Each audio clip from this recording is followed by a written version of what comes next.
Hello friends.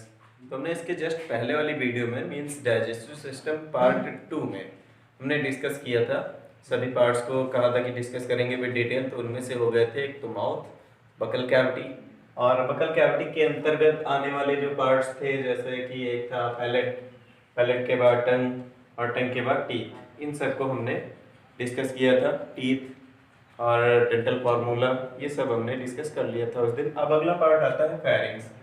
तो mouth है, mouth के बाद बकल कैविटी, बकल कैविटी में ही जिह्वा होती है, जीभ होती है, टंग जिसे कहते हैं, एक मोटी मांसल संरचना होती है और इसकी छत जो होती है ये पैलेट कहलाती है। ये भाग फेरिंग्स कहलाता है जिसे हम हिंदी में ग्रसनी कहते हैं। फेरिंग्स को हिंदी में हम ग्रसनी कहते हैं। और ये जो फेरिंग्स होती है ये दो भागों में डिवाइड होती है। फेरिंग्स भाग हम कह लेंगे दो भागों में डिवाइड होता है। फेरिंग्स का जो पृष्ठ भाग होता है नासा ग्रसनी तथा अधर भाग जो होता है वो मुख ग्रसनी कहलाता है। दूसरी बात, ग्रसनी जो होती है ये कीप नुमा संरचना होती है या फनल लाइक स्ट्रक्चर होती है। नेक्स्ट होता है इसके बाद का जो ये नलिकाकार भाग होता है, ये लंबी नलिका जो है ये क्या कहलाती है? ईसोफेगस कहलाती है। इसे हम ईसोफेगस कहते हैं या इसी को हम फूड पाइप भी कहते हैं। इसकी लंबाई जो होती है वो 25 सेंटीमीटर होती है। इसकी लंबाई लगभग 25 सेंटीमीटर होती है। अब ये जो है ईसोफेगस आमाशय में जाकर के खुलता है। ईसोफेगस आमाशय में खुलेगा। आमाशय को तीन भागों में डिवाइड किया गया है। कौन कौन से तीन पार्ट्स होते हैं इसके? पहला होता है कार्डियक, पहला होगा कार्डियक, दूसरा होता है फंडिक और तीसरा होता है पाइलोरिक। तीसरा पाइलोरिक। तीन भाग होते हैं। तो कार्डियक भाग में जाकर के खुलती है नलिका या ग्रासनली जो होती है वो कार्डियक भाग में खुलती है। इसलिए यहाँ कार्डियक और ईसोफेगस या ग्रासनली के बीच एक वाल्व पाया जाता है, एक अवरोधनी पाई जाती है जिसे हम कार्डियक अवरोधनी या कार्डियक स्फिंक्टर कहते हैं। और फिर जब भोजन आता है आमाशय में आएगा। आमाशय में पाया जाता है HCl। आमाशय में HCl पाया जाता है और आमाशय की दीवार जो होती है इसमें जठर ग्रंथियां पाई जाती हैं। आमाशय की दीवार में जठर ग्रंथियां पाई जाती हैं। जठर ग्रंथियां जो होंगी जठर रस का श्रावण करती हैं और जठर रस जो होता है वो भी डाइजेशन में महत्वपूर्ण भूमिका निभाता है, पाचन में हेल्प करता है। HCl जो होता है, HCl का काम क्या होता है? HCl जो है ये एक अम्ल है और ये क्या करता है कि भोजन में आए हुए जो बाहर से आए हुए माइक्रो ऑर्गेनिज्म होते हैं या सूक्ष्म जीव होते हैं उन्हें ये क्या करता है कि नष्ट करता है। और दूसरी बात, भोजन को सड़ने से बचाता है। फिर इसके बाद जो HCl है इसका एक काम और होता है। दूसरा काम क्या होगा कि ये पेप्सिन और रेनिन, चलो इसको हम बाद में भी डिस्कस करते हैं। जो पाचन है, पाचन की प्रोसेस है उसमें हम डिस्कस करेंगे इसको। HCl जो होता है और फिर ये भोजन के साथ मिल जाएगा और ये इसकी दीवार पर क्रिया ना करने पाए आमाशय की दीवार पर अगर क्रिया करेगा तो आमाशय की दीवार जो होगी ये क्षतिग्रस्त हो जाएगी, इंसर्ट हो जाएगी। ठीक है, तो ये इसकी दीवार पर क्रिया ना करने पाए इसलिए क्या होता है कि इसमें एक म्यूकस मेम्ब्रेन पाई जाती है या म्यूकस मेम्ब्रेन का एक आवरण पाया जाता है जिससे म्यूकस सेक्रीट होता रहता है और ये जो HCl होता है ये उसी म्यूकस पर ही क्रिया करता है जिससे म्यूकस ही डिजॉल्व होता है, कटता रहता है और आमाशय की दीवार को कोई क्षति नहीं पहुंचती है। कभी कभी ये होता है कि जैसे कोई फास्ट रखते हैं, बहुत ज़्यादा लॉन्ग ड्यूरेशन में अगर फास्ट रख रहे हैं बिना कुछ खाए पिए तो ये काफ़ी दिनों तक खाली रहता है। जो खाली रहता है तो HCl तो उसमें बनेगा ही बनेगा। HCl जब बनेगा भोजन इसमें होगा नहीं, क्योंकि फास्ट टाइम होगा तो भोजन नहीं होगा। भोजन नहीं होता है तो ये HCl जो होता है इसकी दीवार पर क्रिया करता है इस पर और ये इसको काट देता है, क्षतिग्रस्त कर देता है। इसमें घाव हो जाते हैं और धीरे धीरे आंत में भी घाव हो जाते हैं जिसे पेप्टिक अल्सर कहते हैं या हम कह लेंगे जिसे अल्सर कहा जाता है। अल्सर रोग आपने सुना होगा, इसे हम अल्सर कहते हैं। खैर, इसके बाद ये जो भोजन होता है इस आमाशय में लगभग 3 से 5 घंटे तक रुकता है, ठहरता है।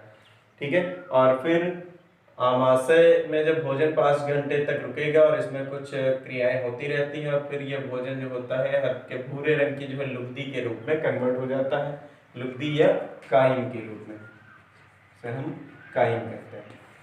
हिंदी में लुगदी कहेंगे और इंग्लिश में कायम कहते हैं, कायम के रूप में कन्वर्ट हो जाता है। फिर यही भोजन जो होता है आमाशय से छोटी आंत के डियोडिनम भाग में आता है, छोटी आंत के डियोडिनम या ग्रहणी भाग में आता है। और यहाँ पर भी एक वाल्व पाया जाता है जो यूनिडायरेक्शनल होता है। ये भी यूनिडायरेक्शनल का मतलब होता है कि भोजन को एक दिशा में जाने देगा, ये वापस नहीं आने देता है। आमाशय से छोटी आंत में जाने देगा, छोटी आंत से वापस आमाशय में आने नहीं देता है। इसलिए इसे हम क्या कहते हैं, एक दिशीय वाल्व, जो एक ही दिशा की ओर खुलता है, दोनों दिशाओं की ओर नहीं खुलता है, या इसे हम यूनिडायरेक्शनल वाल्व कहते हैं।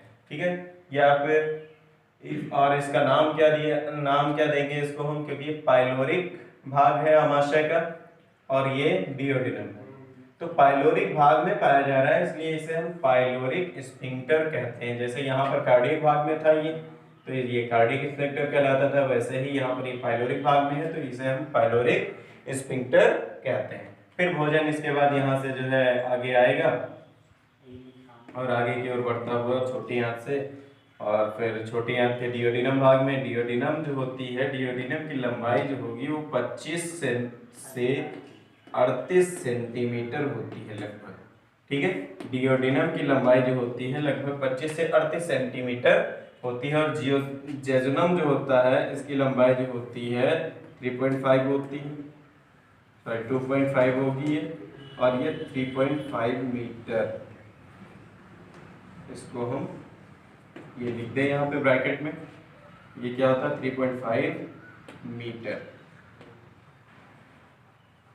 ठीक है, तो ये इसकी लेंथ होती है।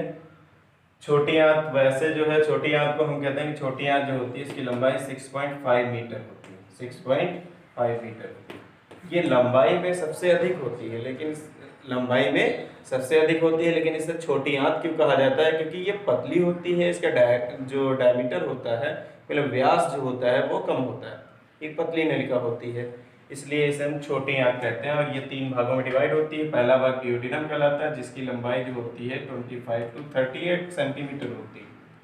और जेजुनम जो होता है उसकी लंबाई होती है 2.5 मीटर, और इलियम की लंबाई होती है 3.5 मीटर। ठीक है, ये छोटी आंत की लंबाई, उसके तीनों भागों की अलग अलग लंबाई होती है। वैसे छोटी आंत की लंबाई होती है 6.5 मीटर होती है। फिर इसके बाद जो भोजन होता है छोटी आंत से फिर बड़ी आंत में आता है। छोटी आंत से बड़ी आंत में जब आएगा तो छोटी आंत जाकर बड़ी आंत में खुलेगी।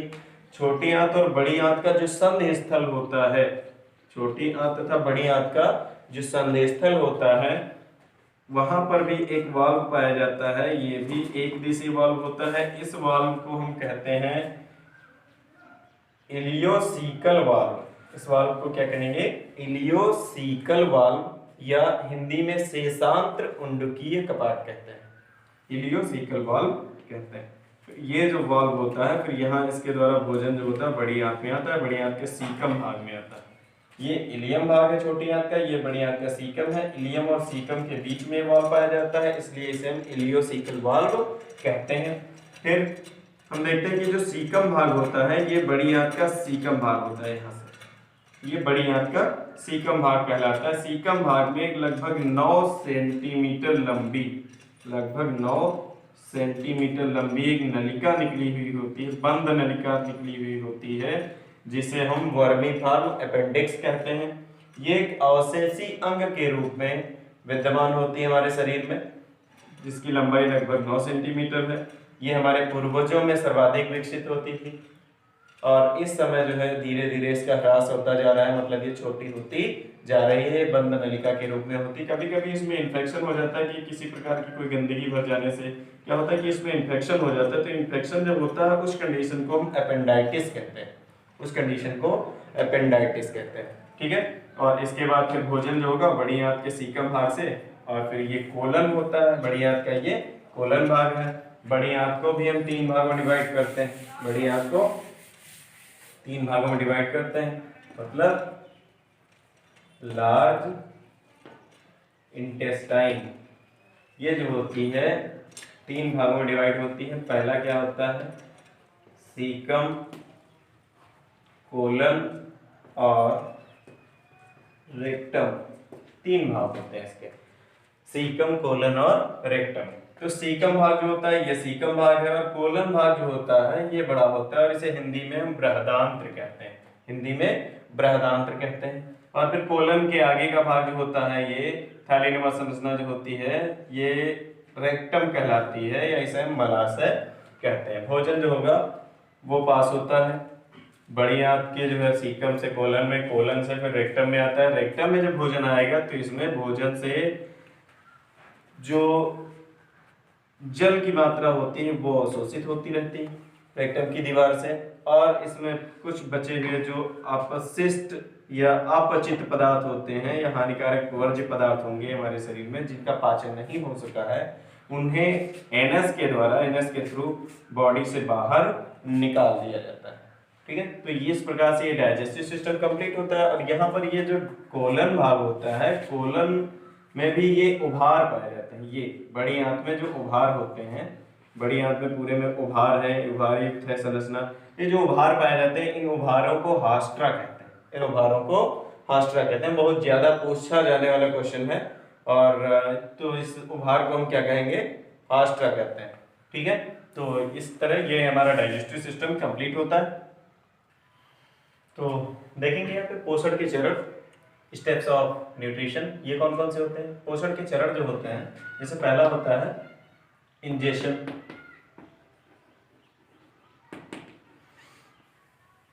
दूसरा डाइजेशन एंड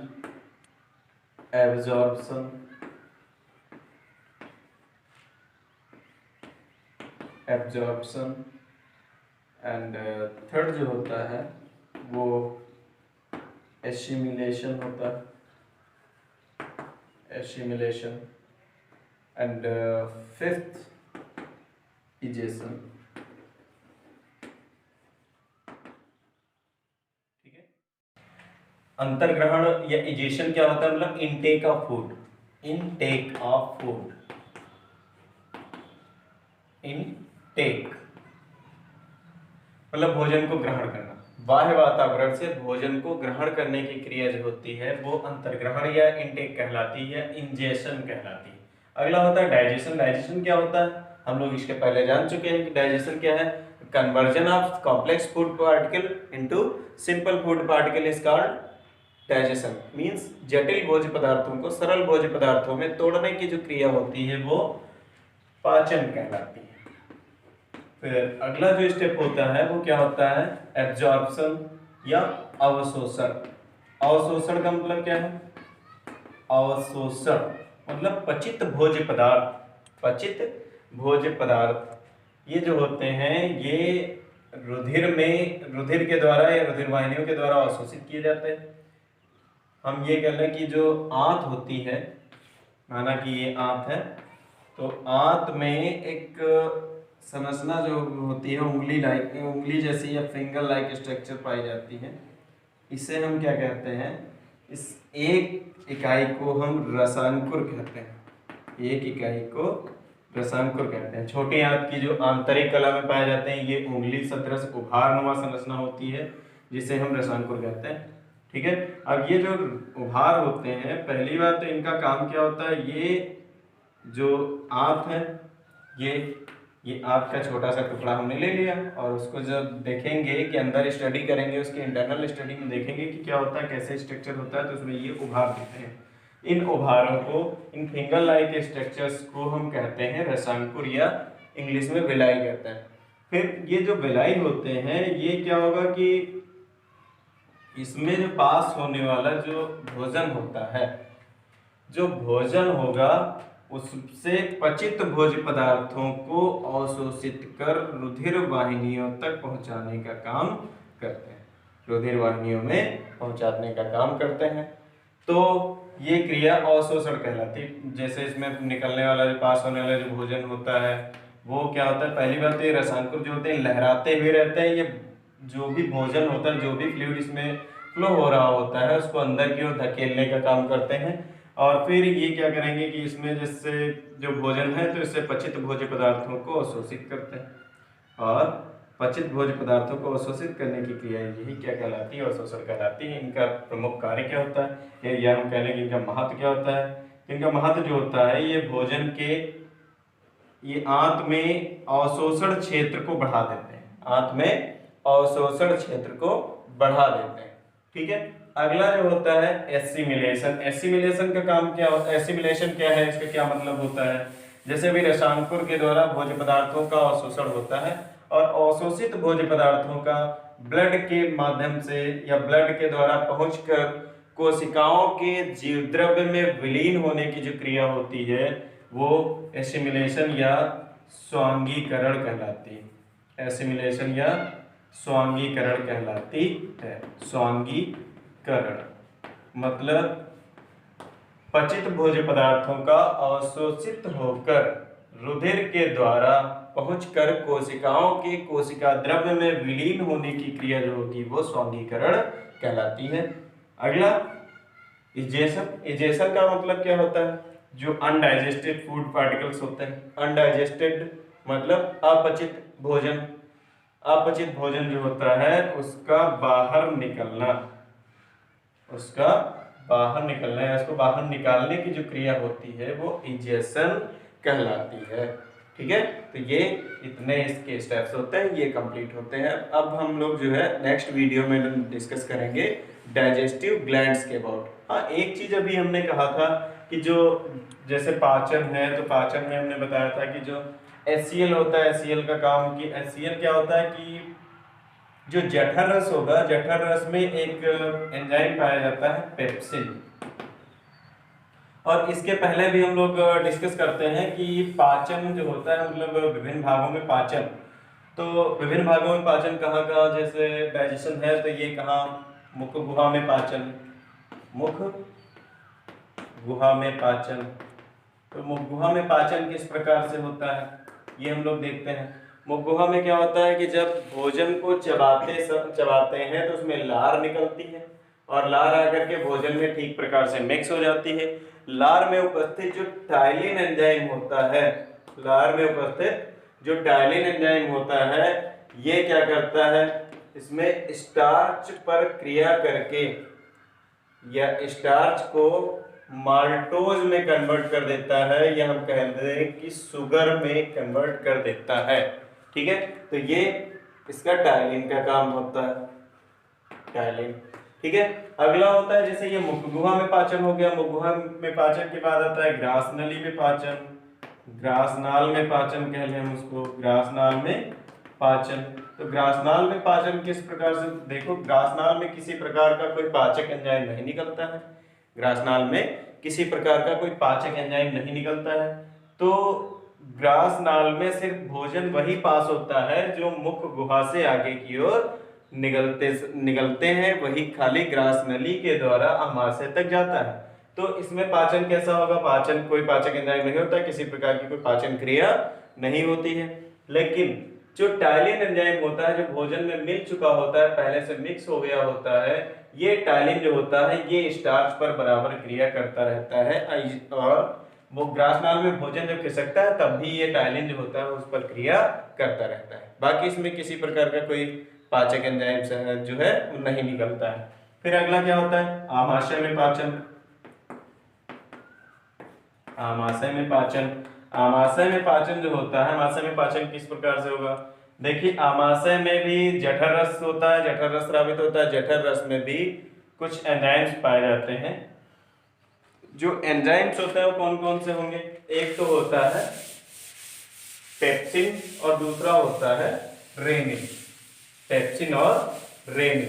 तो पेप्सिन जो होता है ये पहले पाया जाता है प्रोपेप्सिन फॉर्म में। ठीक है, तो जठर रस में दो एंजाइम्स होंगे, एक तो होगा पेप्सिन, दूसरा होता है रेनिन।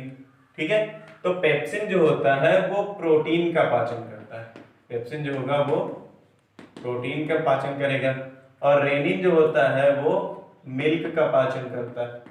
ठीक है, तो पेप्सिन होगा, ये पेप्सिन जो होता है ये प्रोपेप्सिन फॉर्म में होता है, प्रोपेप्सिन फॉर्म में होता है, और रेनिन जो होता है ये प्रोरेनिन फॉर्म में होता है। ठीक है, ये इसकी इनएक्टिव फॉर्म होती है, इनएक्टिव फॉर्म, ये भी इसकी इनएक्टिव फॉर्म होती है। इनएक्टिव फॉर्म का मतलब होता है निष्क्रिय अवस्था होती है, ये इस समय इस फॉर्म में क्रिया नहीं करता है। जब तक ये प्रोफेज में होता है तब तक ये क्रिया नहीं करता है।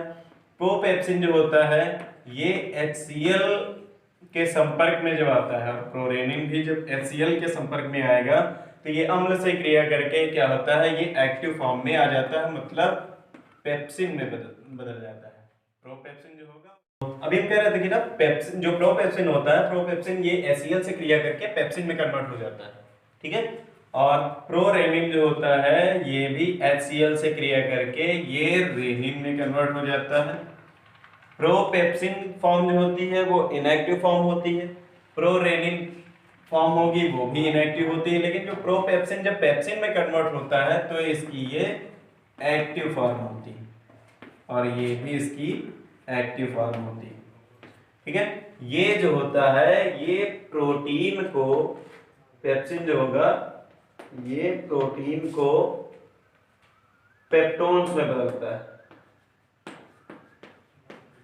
पेप्टोन्स में बदलता है। और ये जो होता है रेनिन जो होता है ये मिल्क को केसीन या पैराकेसीन में बदल देता है, पैराकेसीन में कन्वर्ट कर देता है, ठीक है। तो ये पाचन जो होता है मतलब प्रोपेप्सिन होगा और प्रोरेनिन होता है, दो एंजाइम्स होते हैं। प्रोरेनिन जो होता है प्रोपेप्सिन, ये दोनों इनएक्टिव फेजेस होती हैं। प्रोपेप्सिन HCl से क्रिया करके पेप्सिन में कन्वर्ट हो जाता है जो इसकी एक्टिव फॉर्म होती है, और ये प्रोटीन पर क्रिया करके उसको पेप्टोन्स में कन्वर्ट करता है, मतलब प्रोटीन का पाचन करने का काम करता है। अगला प्रोरेनिन में होता है, प्रोरेनिन ये भी HCl से क्रिया करके रेनिन फॉर्म में आता है, ये इसकी इनएक्टिव फॉर्म, ये इसकी एक्टिव फॉर्म होती है। और फिर एक्टिव फॉर्म में जब आएगा रेनिन, ये मिल्क पर क्रिया करेगा और ये इसकी केसिन प्रोटीन जो होती है मतलब इसको पैराकेसिन में कन्वर्ट कर देता है, ठीक है। तो ये दूध का पाचन